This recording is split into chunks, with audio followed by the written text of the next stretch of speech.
So what time is it where you are? I'm in Oklahoma. It's Central Standard Time Zone. Where are you at? I'm in Canada. Oh, you're in Canada. Oh, yep. okay. Alberta, Canada. We're Mountain Standard Time. Oh, okay. Great. Yep. So you're an hour earlier than we are, hour later. Well, hour earlier, I guess. It's whatever time it is here. 9 o'clock. 9 o'clock here. Yeah, it's 10 here. Hey, Phillip, how you doing, buddy? Show. Welcome. Doing great. Doing great. Man, are you wearing the same shirt that you wore in the prophecy video, or when you were sitting there next to Mike Harris in that studio doing the? No, I wasn't wearing this. Oh, okay. I was just wondering because I got shirts that are from 20 years ago. But anyway. Well, no, one of the girls at school today, one of my classes, I always wear a dress shirt. I have a pocket for my glasses. And she goes, yeah, what are you wearing, Mr. Barnett? And I said, well, it's kind of fall. It's kind of fall colors. I got a fallish kind of a shirt on instead of a dress shirt.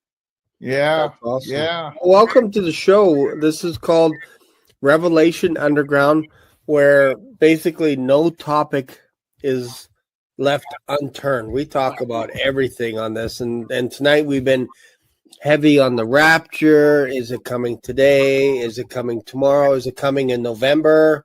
When is it coming? What are we waiting for? All this kind of stuff. So we've been chatting, mixing it up a little bit with the comments. People are throwing out questions to us, and we're just kind of answering and having a little bit of fun, talking about AI, all this kind of stuff. So if there's anything that's kind of on your heart or something that you want to, we don't have to go for hours tonight because poor Stephen hasn't had any sleep at all today.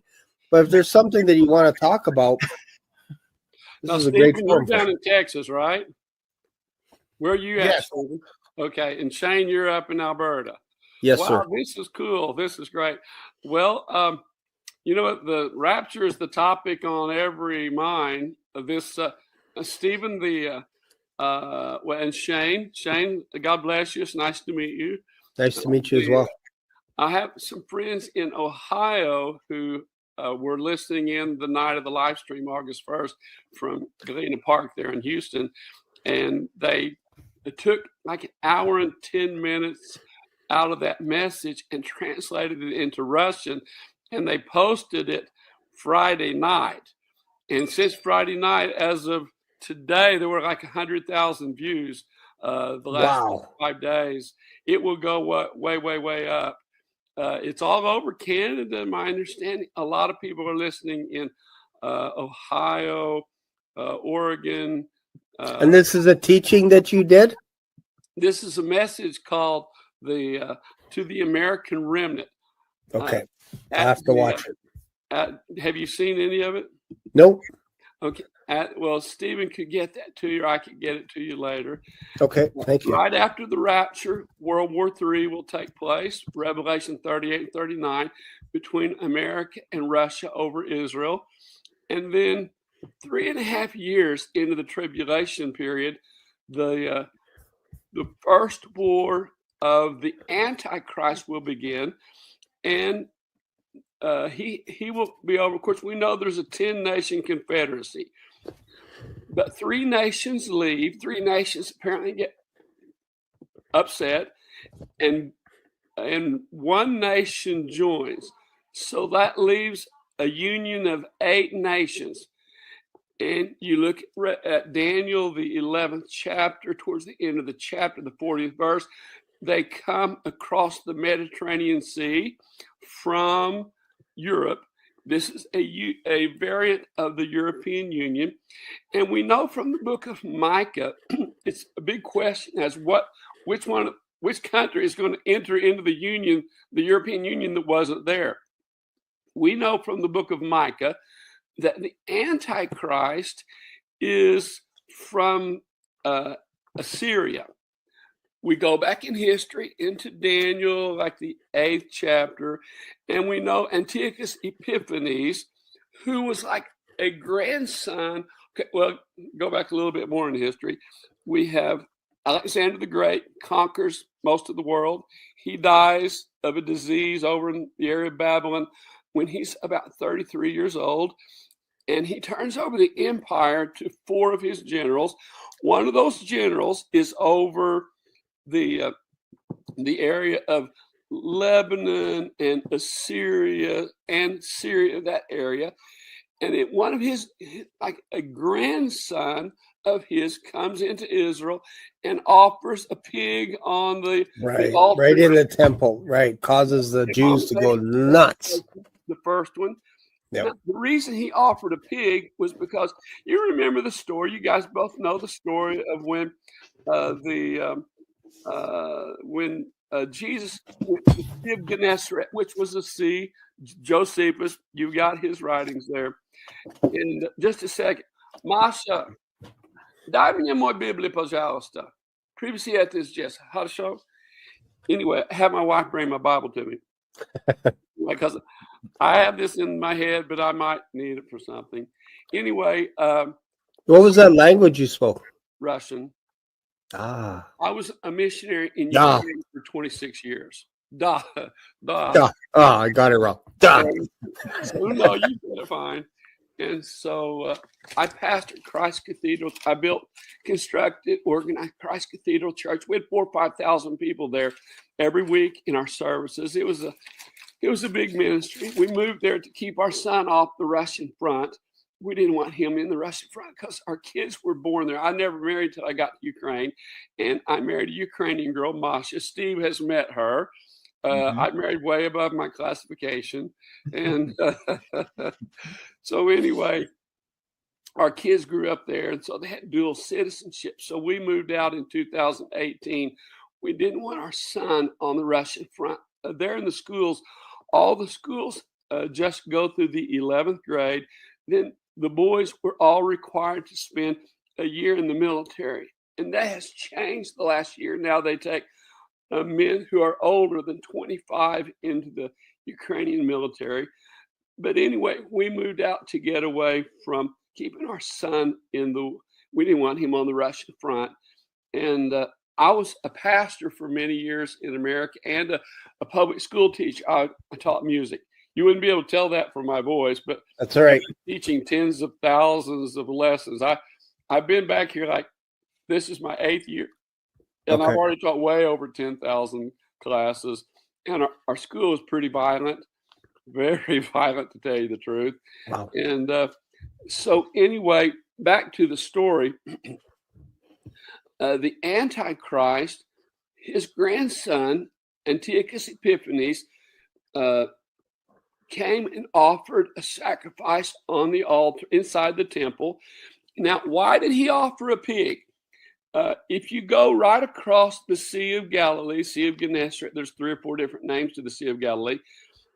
We know the story that Jesus crossed the sea, and Legion, the guy with the legion, many demons came to him, and Jesus cast the demons out, and the demons went into the pigs, and they ran off maybe a cliff. Somehow they ran into the water and drowned themselves.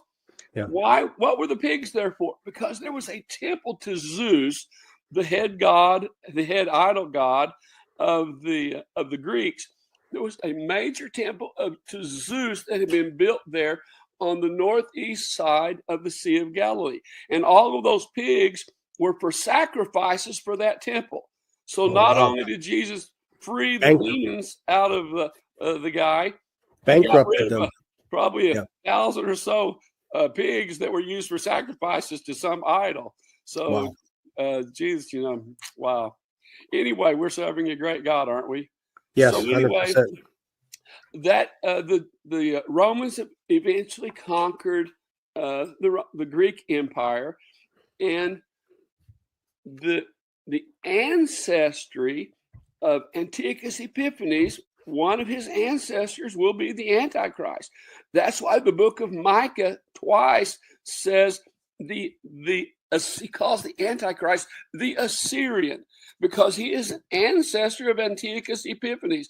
Antiochus Epiphanes went into the temple and made a sacrifice to Zeus, offered a pig, and his great grandson is going to come into the temple and claim himself to be God. And he will be able to people can ask him any question they want. His image, because of quantum technology. I preached several years ago about whenever quantum technology, quantum computers come into our system, then it will escalate the power of computers, the technology, beyond human imagination. And so that's where we're at now. I preached about it, and now here we are. That all of the technology can be fed to the image of the Antichrist. He would be like a hologram, and people can ask that hologram any question they want. I mean, what color was my great-grandmother's eyes? Or what was my mom's maiden name? Or where was I born? It doesn't matter the question. Instantly, seemingly instantly, that technology will be transferred through the computer system to the Antichrist, and the people will believe.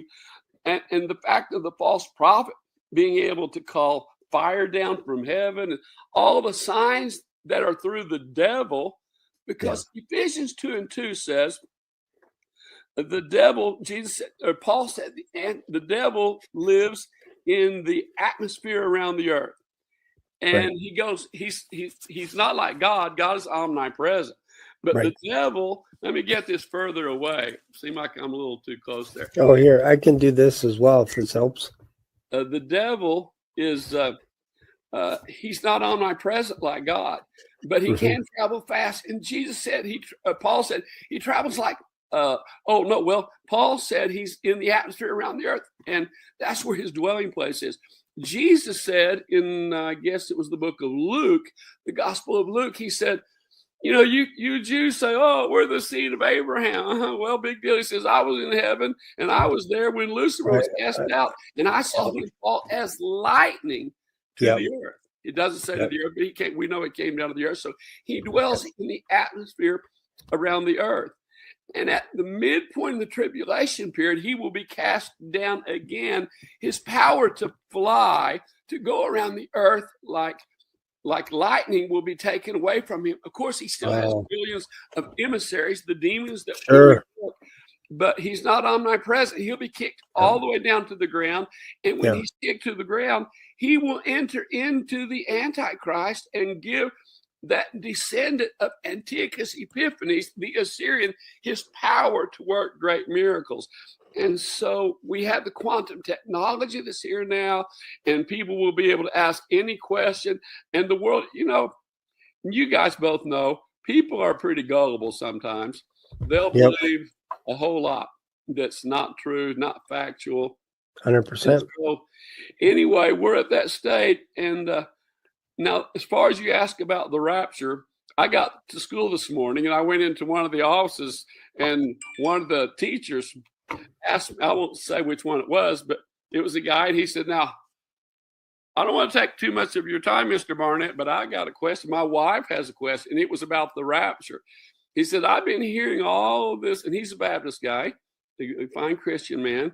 Anyway, he said, my wife and a lot of people are talking about the rapture's coming this weekend, and 22nd, or I say weekend, the 22nd or 23rd. What do you think?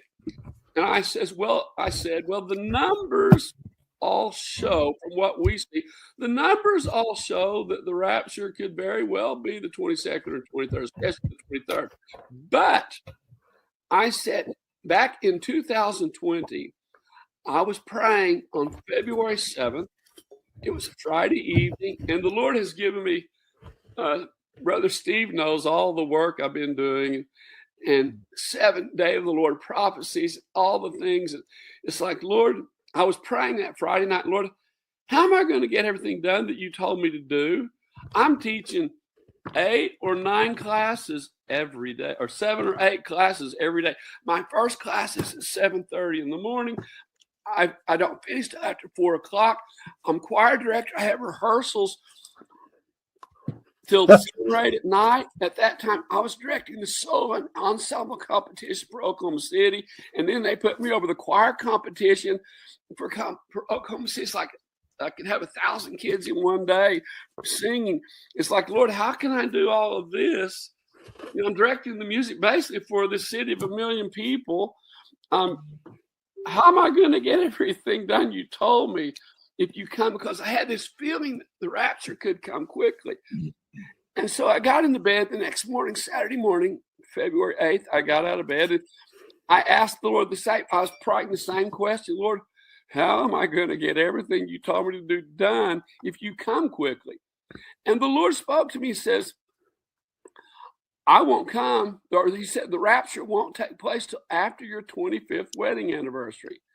And so I thought, well, my 25th wedding anniversary is, now this was in 2020 in February. So I thought my 25th wedding anniversary is November 14th, 2025. That'll be 6.5 years from, 6.5 years from 5.5, 6.5 years from now. Maybe it was 2019. The Lord spoke to me. Anyway, so I checked on internet. It's like, well, when is Rosh Hashanah? Because we know Rosh Hashanah. I've been preaching 54 years. And I remember years ago in Ukraine when I was pastoring, working there, when I understood that the rapture has to take place between September 5th and October 5th. Those are the parameters of the Feast of Trumpets, Rosh Hashanah, it can take place. And I thought, all of these years, all these thousands of messages I've heard, and no one ever shared that the rapture has to take place around Rosh Hashanah, between September 5th and October 5th. So I understood that the rapture takes place at Rosh Hashanah. And so I thought, well, when my 25th wedding anniversary is November 14th. Well, in 2025, when I had my 25th wedding anniversary, Rosh Hashanah takes place a couple of months earlier. So rapture wouldn't be able to take place in 2025. So I thought, well, when is Rosh Hashanah in 2026? And I looked on I just turned on the internet. It said September 11th, 2026. So since then, the last that's interesting. 5 years, I preached really strong that the Lord told me the rapture won't be till after my 25th wedding anniversary. So that would mean Rosh Hashanah 2026, Rosh Hashanah 2027. You know, if people say, well, if God spoke to you, well, because I got an email this morning, and I mean all day long, the last few days, it's like, Phillip, we believe everything you're preaching, except the rapture is going to take place the 22nd or 23rd. And so I tell people, well, we can continue this conversation in heaven on the 24th, or you can email me or text me back on the 24th if it doesn't take place. Right. My son left on a business trip to go out of state. He's 22. Bless his heart, he's staying at he's in New York right now. And so before he left the night before last, I said, okay, son, you know that I believe the rapture will not take place this Rosh Hashanah, that it will be the next or the next after that. I said, but just in case, let's have a prayer to make sure that there's been no evil thoughts, nothing to keep us and anybody in our family out of heaven. So he sat right here across the table from where I'm at right now. And I stood next to him, and he and I prayed that prayer. I guess it was yesterday morning before he flew out. And so, you know, it could take place. But what I understand, what God told me, it won't be before my 25th anniversary, which will be November 14th this year. Okay, so, I have one little tiny question. Yes. Did the Lord ever reveal to you when you expire? Because I know some people, when you expire, or is that kind of oblique in some ways? No, I had more than one dream and visions that I was taken into heaven. Now, this is interesting for you. One of the dreams, my wife and my two children and I went into heaven. We went into this large gate, and the gate was, somehow somebody told me at that point in heaven that the name of that gate is called the Gate of Rejoicing. It's the gate that people come through when they come into heaven, not to the city, not to the New Jerusalem, but into heaven. And so the name of that gate is the Gate of Rejoicing. Yep. And so, and when we came through the gate, there was a vast amount of people behind us and who had come in front of us. It was the rapture. And so my understanding from that dream, that particular dream, was that the rapture, that I and all of my family will go up in the rapture.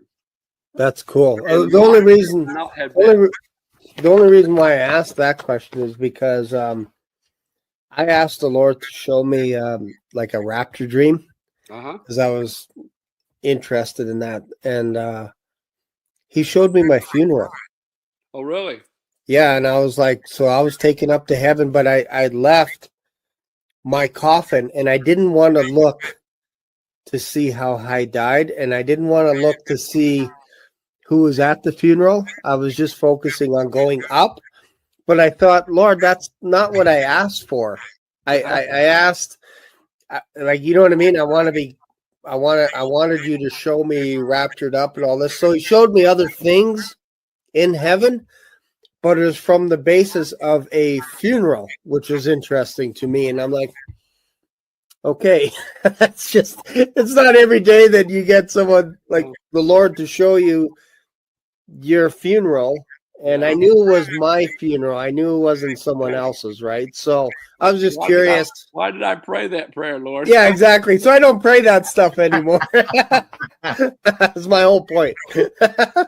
I've got a question, Yes, Mr. Barnett. Do you think it is possible? Phillip, okay. Do you think formal here? It's just us. Okay. Do you think it's possible that the rapture could occur on the this Feast of Trumpets? It will occur on the Feast of Trumpets. It's just the question of what year, which year. Because see, my question would be, question would be, is, you know, kind of like, you know, when God told Jonah to go prophesy to the Ninevites and said, in 40 days, you're all going to be destroyed. And it didn't happen that way. Mm-hmm. So I'm just kind of curious. It's like, okay, well, maybe God told you that, and it's, you know, it's going to be after your wedding anniversary, and that's 5 years ago. Maybe things possibly have changed. I mean, Jonah didn't get it wrong. God was going to destroy that place in 40 days, but they repented, and they turned their lives around after. You know what I mean? So it's not like Jonah, I messed up on this one. I got this one wrong. They repented, and he was upset at them repenting because I believe he wanted the whole place to get destroyed. Well, he did, but you remember, what was Jonah's message? You go preach to them and tell them to repent so I don't have to kill them. That was the message. Yeah. It's not like 100%, I'm going to kill everybody. Right. In 40 days, everybody's going to die. Yes. No, He sent Jonah there that they would repent so he wouldn't have to. And they had a lot of cattle.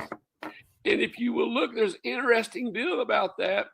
If you will look in history, they have proven that period, that year when Jonah was there was a total eclipse of the sun. And I don't remember the date, but apparently it gives the exact date. Now the scientists have measured when that eclipse took place. So apparently Jonah came and he preached that God's going to destroy this place. And then all of a sudden, a total eclipse of the sun takes place in the middle of the daytime. Scared the living daylights out of people. And the king, all the way down to the paupers, they all got saved after that solar eclipse took place. So God knows His timing is perfect. We know He makes no mistakes. People can get confused. Yeah.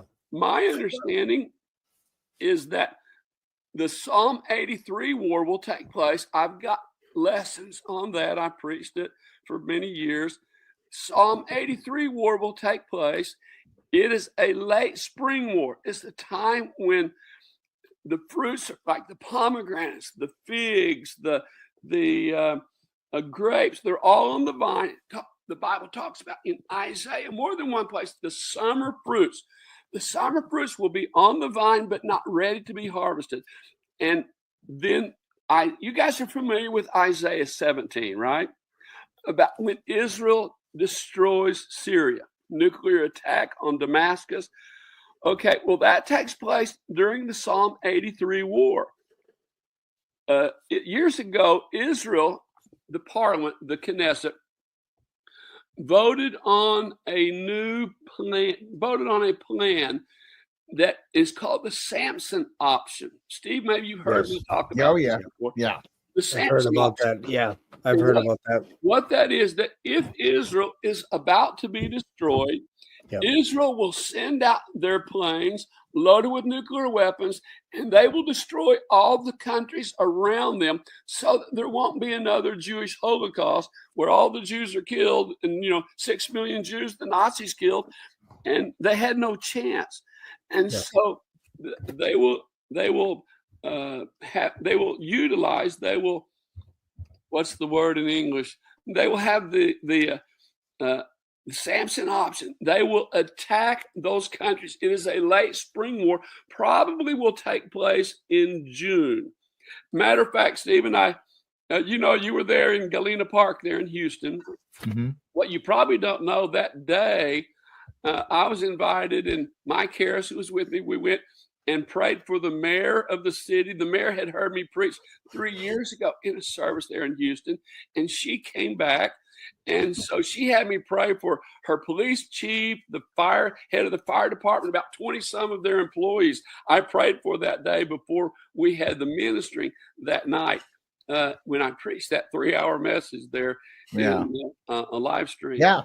So anyway, what was my point? What was I getting at? We're talking about this. Stephen asked the question, like, is it possible that Jesus can come tonight or tomorrow? And you suggested, based on your vision. You said that you prayed with your son before he left, kind of like just in case. I mean, is it because not only do the numbers line up and everything, and I know I'm sure you're aware, Joshua, but the literally thousands upon thousands of children, little 3 or 4 year olds, you're not going to argue theology with, that Jesus has come to and said that he's coming to take them home in September. Well, I can't verify what God says to anybody else. Only thing I can't dispute with anybody else, because to me, when I look at the numbers years ago, like 5 years ago, when I started preaching, well, the Lord told me, and my thinking is the last few months, because of all of, and I hate to use the word hype, all of the conversations, like I walked into school this morning and they're asked, Phillip, we know you're a preacher. Tell us, what do you think? And I said, I believe we got at least one more year. And there were a lot of other questions I talked about today. But the Psalm 83 war, it's a spring war. It will take place probably in June. It will be a nuclear war. Israel will be hit at night, as it says in Isaiah, the 17th chapter, that Israel will be hit with weapons of mass destruction at night. And by the next morning, Israel will respond with the Samson Option and destroy Gaza. The Bible says Gaza will melt. The Bible, same thing with Damascus, with Amman, Jordan, with central Egypt. I mean, in conversation continually with people from Egypt who are asking my advice about certain things. And so it will be a June war, probably June war, could be late May, but most likely June. And then after that war, what do you think Russia and Germany, the countries that are prophesied to be in that Ezekiel 38 and 39 war, which is Germany, Gomerlandia is Germany, even on ancient maps, it has Germany is Gomerlandia. We know that Magog is Russia, Togarmah is Turkey, Libya is all northern Africa except Egypt. So these countries are with Russia when they come against Israel. Okay, so what brings them against Israel? God says, I'm going to put a hook in their jaw. I'm going to put a hook in Vladimir Putin's jaw, and I'm going to bring him and his armies against Israel. What is that hook? The hook is the Psalm 83 war. Psalm 83 war is going to take place. Israel's going to nuke a bunch of countries because they're going to get hit by weapons of mass destruction. And so that, to me, that is what leads up to World War III, which is a fall war, which I know 100% the nuclear exchange between Russia and the United States takes place on November 11th after the rapture, whatever year the rapture takes place. And I had, excuse me, Steve, let me finish this. I had somebody, a few weeks ago texting me. Now, Phillip, we know you said that rapture takes place at Rosh Hashanah, the Feast of Trumpets, but you say you don't know the year, but it has to be this year. I said, well, we will see. We will see, because I mean, this is the 22nd. Tomorrow's the 23rd. If the rapture hasn't taken place within, a few hours of where we're at now, then we've got another year to wait.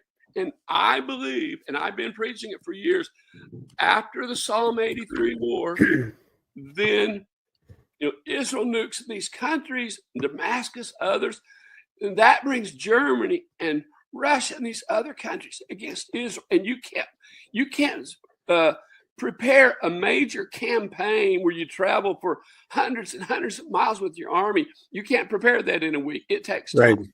Right. So you need food, resources, everything. After the spring war, then in November, after the rapture, and we know the scripture says when they say peace and safety, sudden destruction comes.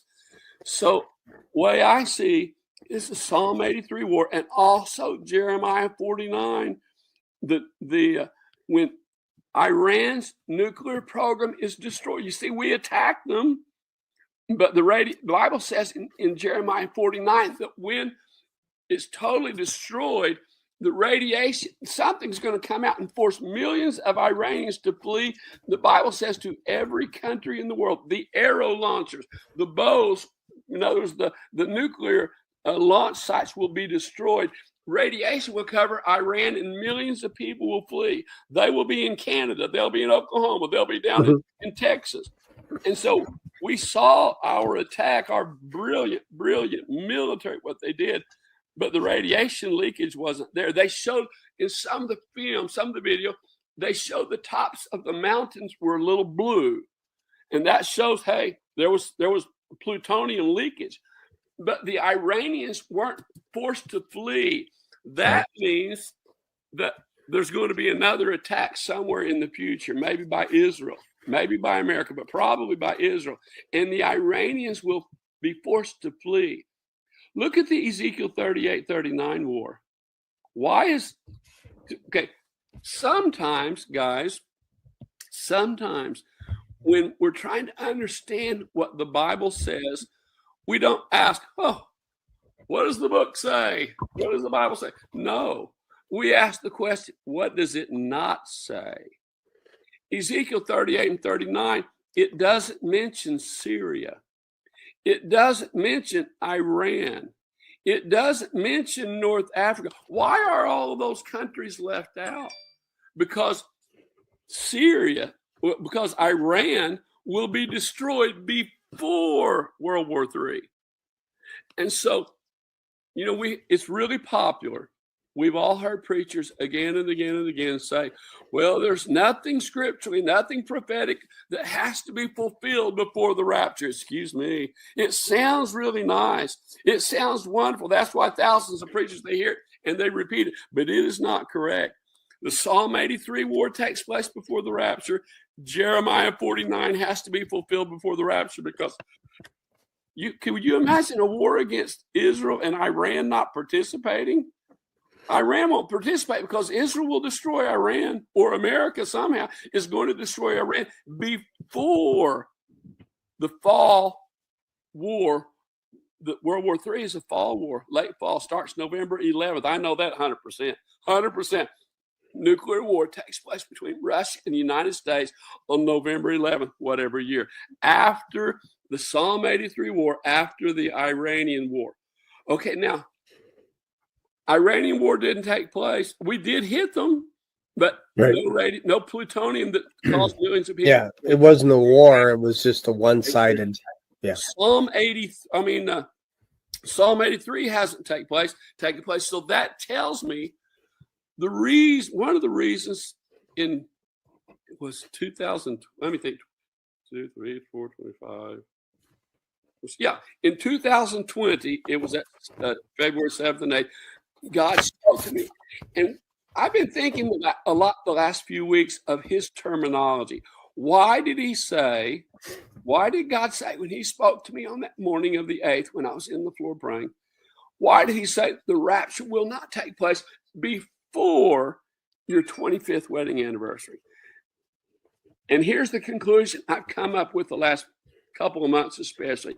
He said it that way because he knew right now in 2025 at Rosh Hashanah, millions of people, especially evangelicals, would be caught up in the excitement that we are going to heaven. Bang, 22nd, 23rd, we're going to heaven. He knew that would be the excitement right now. And he told me 5 years ago, Phil, don't get caught up in that excitement. You're going to have at least a year, 2 years to wait. And so I know now that's why, because I had no idea in 2020 in February that there was going to be all of this excitement in 2025. Yeah. Sean, did you know? You're Sean, right? Shane, yeah. It feels like there is excitement, like almost all over the world. I know it. You can see it everywhere, right? Would you have in 2020? Did you anticipate the excitement that's going to be taking place right now? In 24, I wasn't anticipating it. Yeah, like this. What about you in 2020? Were you excited about, hey, 2025, we're going home? I wasn't around basically in 2020. No. Let me tell you that. No, actually, I was off the charts. Yeah, I wasn't. I wasn't in a good place until 2023. Whenever I really started watching. Yeah. Well, yeah, God for me, knew 2022. When I was so intense in prayer, I'd come back from Ukraine. Been 26 years, right? 26 years in Ukraine, and he knew what was going to happen to 2025. He knew the excitement about his second coming was going to be fervent all over the world. And he wanted me to warn people to be a bounce, something to, something would bounce off of, to say, maybe we got 1 or 2 more years left. So the people, because this is what the guy who talked to me this morning, he says, but with all of this preaching going on, I just got an email. 15 minutes ago, I got an email. Man, we're out of here. 100%. The rapture is tomorrow. It's like, hello. And this Baptist guy asked me this morning, he said, but if Jesus doesn't come back on the 23rd, what is that going to do to millions of people who say, well, see, we said he's not coming. He's put off his coming. It's in 50 years. It's in 100 years. And I said, exactly. That is the danger. That is the danger, that a lot of people will be disenfranchised if it doesn't take place tomorrow. Yeah. So here's a question. Do I call you Pastor Phillip or sure. Phillip? Yeah. I think here the question probably my audience is asking as well. There's another gentleman by the name of Joshua that predicted today or tomorrow kind of thing. And I think what happens is, as we get closer to a date that someone predicts and it doesn't happen, that person drops off, or they rejig the timeline and then say, well, actually, it's the year after that. I meant the 27th. Not you know what I mean? So I fear that you could also be in that position as well, like this Joshua, for saying, no, God told me that it's next year. And then as we lead up to it, right? That's not what God told me. He didn't say it was in 26 or 27 or 28. All he told me was it will not be before my 25th wedding anniversary. Okay, gotcha. You see, there's a big difference in saying, hey, he's coming in 26. Yeah. There's a big difference in saying that God didn't. Right. So you're saying not before, and like some people say 100% today, like in that email, you're saying 100% not before November. If I heard from God right, okay, it wouldn't be before my 25th wedding anniversary, which is November 14th. And so the most logical time after that will be next year. But it could be 27. It could be 28. Right. So that's what. So I've tried to be very careful to tell people and say, well, you said people will be email. You said it's going to be in 2026. I said, no. I said, only thing I said is it most likely will be most likely date would be 26 because I know it won't be before my 25th wedding anniversary. That's what God told me. And now I understand why we've got all of this frenzy about the rapture today, tomorrow. We have all of this going on. And so God protected me 5.5 years ago. It's like, Phillip, don't be telling people that. Don't be telling people. Don't get caught up in that excitement. And I know you want to go to heaven just like we all want to go to heaven. No, he's talking to me. But he warned me it will be after November 14, 2025. So the next Rosh Hashanah will be 26 or 27 or 28. There's a big difference in that than saying, oh, God told me it's going to be the 26th. It's like, no, he never told me that. He said it won't be before. Do you think that, what year do you believe that Jesus was crucified? Well, all the math shows 32 AD. That's what I said. All of the math, if you look at the mathematics, if the calendar system, and I have information on the Jewish calendar system, all of the stuff. I got an email today that we're actually in 586. It's like 14 more years before the glorious appearing, which would be 7 years before the rapture. And I got that email and video that was sent to me today. And I looked at it between one of my classes. I thought, Lord, please don't let it be 7 more years. I don't want 7 more years of this planet. I want to go to heaven. Please don't. And I thought, Lord, it's not going to be that long. But what about the 2,550 days that match exactly from this Rosh Hashanah to Day of Atonement? 7 years from now, and then it's only matched like that 6 other times since 1948. This is the 7th. It never matched before, and it doesn't match again afterwards. That's what I said. All of the math adds up to the 22nd or 23rd. All of them, what you're talking about, I've looked at all of it. I've examined all of it, and all of the mathematics add up to this Rosh Hashanah. But the Lord spoke to me in 2020, and so we don't know all of history. We don't know how the calendar system is actually correct or not correct. Even the Jewish system, we don't know exactly because we haven't been alive for forever. Like God's omnipotent. He's always existed. Okay, so only thing I can, even though, and I'm looking, it's like, man, when I look at the math, when I look at that 2,000 some days and everything, it all matches up. Yeah. But what God told me, it won't be. Don't get caught up in it because it won't be before your 25th wedding anniversary. So we will see. You know what? Yeah, it is one of those where person in the world not to ever have to go to work again and just to be with the Lord forever. Listen to my voice. You're not. I hear you.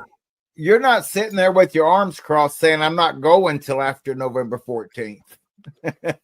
No, I would. I mean, there's nothing would make me happier than my family and I be in heaven tomorrow. Mean, because I've been there. I have been in my mansion. I've been in my son's mansion. I've been in my daughter's mansion, and I've been looking into my wife's mansion. They're all next to each other. Nice. And God took me to heaven years ago, and I went and He showed me inside of those mansions. He showed me in front of the street. We like Italian architecture. He's going to give us the desires of our heart.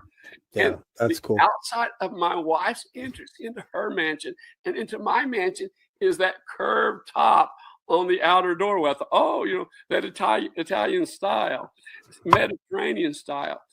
And a couple of interesting things.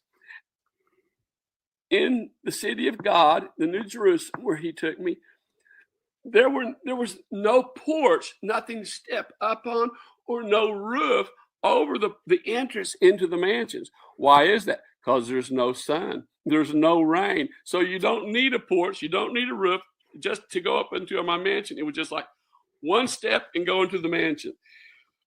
it's like you don't need a porch because there's no sun going to beat down on you. There's no rain going to flood the streets. So the doorways have to be elevated off of the ground to stay, that water doesn't get into the house. So anyway, I would love to be in that mansion tomorrow and I hear you down here, but I hear you. And I think that's a healthy perspective to say, you know what, the Lord can come whenever he wants. yeah. And I don't know when I'm going to go. I don't know when I'm going to punch out my ticket. I don't know. I'm not promised tomorrow. Yeah. But I know the Lord is causing me to study the Bible and to love on people today. Yeah. Like today is basically this is what we have today. This is what we have right here. With the preaching that has went on the last few months and last few days, last few weeks, when I was in third grade, I had a science teacher named Mr. Monty. And one day he wrote on the board the word if. He said, this is the largest word in our language. Yeah. The little boy sitting next to me, Johnny Maddox, little red-haired, freckle-faced boy, he leans over, he says, I know words that are bigger than that. Said, Johnny, he's not talking about how many letters are in that word. He's talking about what that word means. We were just third graders. And so if the Lord doesn't return tonight, tomorrow, then millions of people are going to be disappointed and sad and are going to be disillusioned with the Lord's return. So we have to take things with a grain of salt. It's like, be wonderful if he does come this Rosh Hashanah, but we might have one or two Rosh Hashanahs left. Hopefully nothing more than that, but we will see. And if he does come, man, it's good. Jane, you're up in Canada. Steve, you're down on the Gulf Coast, the coast of America. It kind of sounds like from everybody that I've talked to, everybody's pretty much on the same page of September. Seems like September. And then, of course, we have the variance in years, like this Joshua guy saying tonight, tomorrow. Obviously, if that doesn't happen, I'm sorry. You got speaking at the UN. You were going to go ahead, Shane. I'm sorry. Yeah, I was just going to say, so if it doesn't happen today or tomorrow, I think it's fair to say that this Joshua dude, for example, got it wrong, and we either need to put him aside until he rejuggles his schedule and then comes back and then says maybe another date. And I fear that could happen with you, but I'm glad you said, like, you don't know if it could be next year, but it seems reasonable based on everything that it's September, but you're pretty convinced that it's, again, like you said, you're hoping, like, if it happens tomorrow, that's great, but you're pretty convinced that the Lord said to you, not before November, based on everything that I've heard from you. Is that fair? No, the rapture has to take place Rosh Hashanah. The feast of Israel, the smaller feast, but the 7 major feasts of Israel, there's a natural side, a spiritual side, and a prophetic side. And the Feast of Trumpets, Rosh Hashanah, the prophetic side of that is the rapture. Okay? And so we know 100%, the rapture has to take place around Rosh Hashanah.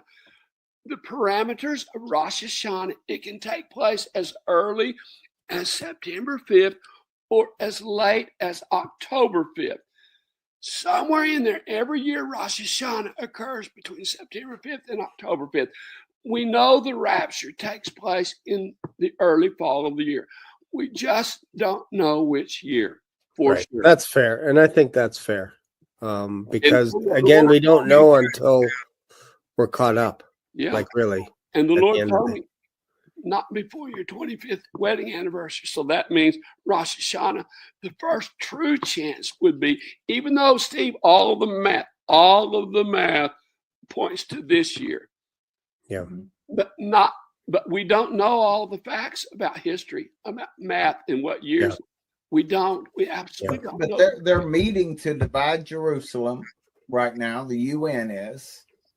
They're fixing to force that on Israel, or at least it appears that they're going to force it on Well, they're Israel. trying to. See, Great Britain, France, and a few countries have recognized a two-state system, a Palestinian state. Yeah, Canada. Circumstantial evidence, if we were in court, circumstantial evidence looks toward Rosh Hashanah right now. Only thing I can say is what God spoke to me. Right. And that's fair. Even though all of the math points to right now. And I think right now. And I think that's what we all have to wrestle with is you're going to have voices coming up that says, God said to me, told me this or that or whatever. And eventually somebody's going to be right one of these days. Like you got a 1 in 365 chance each year to get it right. And if we're focusing on September, you got a 1 in 30, and eventually somebody's going to be right. But I don't think we're going to be arguing as we're going up, going, aha, Phillip was right. Stephen was wrong. Shane was right. We're not arguing with each other. And I'm hoping that Phillip will invite me to his mansion. Yeah. Hey, we're going to have a party there. Yeah, that'd be good. Of course, I might just have the angels fix the food. There you go. Put them to work. Oh, man. Well, thank you. I appreciate this. I do have to shut it down. It's been 3 hours and 20 minutes. Yeah. Another record shattered. But I do appreciate having you on my channel. I would love to have you again as a guest sometime in the future if we're still here tomorrow, maybe somewhere down the road. If we're still here, the Lord willing.